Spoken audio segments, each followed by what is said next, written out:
इस दीक्षांत समारोह में उपस्थित हरियाणा के राज्यपाल और इस विश्वविद्यालय के कुलाधिपति श्री बंडारू दत्तात्रेय जी, हरियाणा सरकार में मंत्री श्री रघुबीर गंगवा जी, कुलपति प्रोफेसर नरसिंहराम बिश्नोई जी, संकाय सदस्य, गणमान्य अतिथिगण, प्रिय विद्यार्थियों, देवियों और स्वजनों,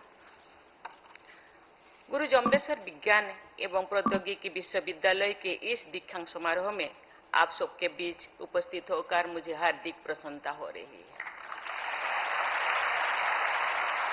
आज उपाधि और पदक प्राप्त करने वाले सभी विद्यार्थियों को मैं हार्दिक बधाई देती हूँ।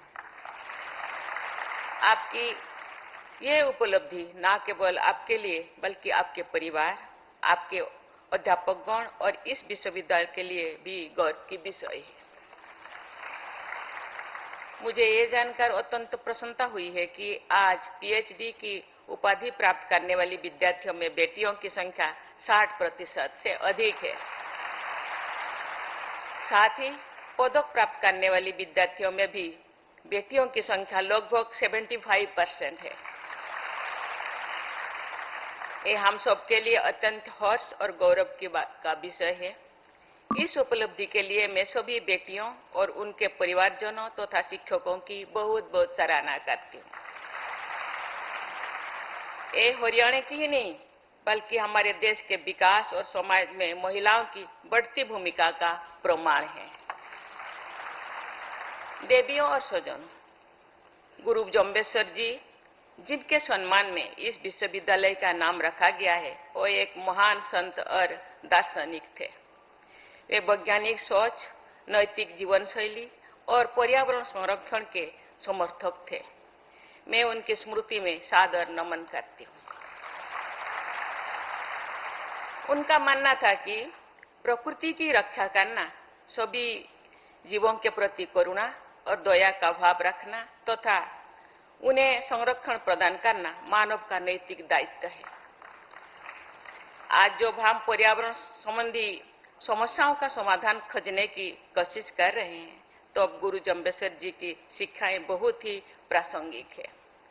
मुझे विश्वास है कि इस विश्वविद्यालय की शिक्षक और विद्यार्थी गुरु जम्बेश्वर जी द्वारा दिखाए गए मार्ग पर चलते रहेंगे और समाज और देश की उन्नति में अपना योगदान देते रहेंगे। देवियों और स्वजनों, भारत को ग्लोबल नॉलेज सुपर पावर के रूप में स्थापित करने में उच्च शिक्षण संस्थानों में किए गए विश्वस्तरीय शोध अहम भूमिका निभाएंगे। पिछले सप्ताह राष्ट्रपति भवन में आयोजित विजिटर्स कॉन्फ्रेंस को संबोधित करते हुए मैंने उच्च शिक्षण संस्थानों में शिक्षण के साथ साथ शोध कार्यों पर भी बल देने का आग्रह किया था। मुझे ये जानकर प्रसन्नता हुई है कि इस विश्वविद्यालय की 30 वर्ष की यात्रा में यहाँ के विद्यार्थियों और संकाय सदस्यों ने विभिन्न शोध और अनुसंधान परियोजनाओं में कई महत्वपूर्ण उपलब्धियां हासिल की है। ये सराहनीय है कि यहाँ पर इंक्यूबेशन, स्टार्टअप, पेटेंट फाइलिंग और रिसर्च प्रोजेक्ट्स के लिए स्पेशल डिपार्टमेंट्स बनाया गया है। मुझे विश्वास है कि ये सभी प्रयास यहाँ के विद्यार्थियों में इनोवेशन और एंटरप्रेन्योरशिप की भावना को विकसित करते हुए भारत को ग्लोबल नॉलेज सुपर पावर के रूप में स्थापित करने में सहायक सिद्ध होंगे। बदलती ग्लोबल डिमांड्स के अनुसार युवा पीढ़ी को तैयार करना उच्च शिक्षण संस्थानों के समक्ष चुनौती है। देश के संतुलित और सतत विकास के लिए ये भी आवश्यक है कि एजुकेशन और टेक्नोलॉजी का लाभ गांव-गांव तक पहुंचे। मुझे बताया गया है कि 60% बच्चे, स्टूडेंट्स गांव से बिलोंग करते हैं।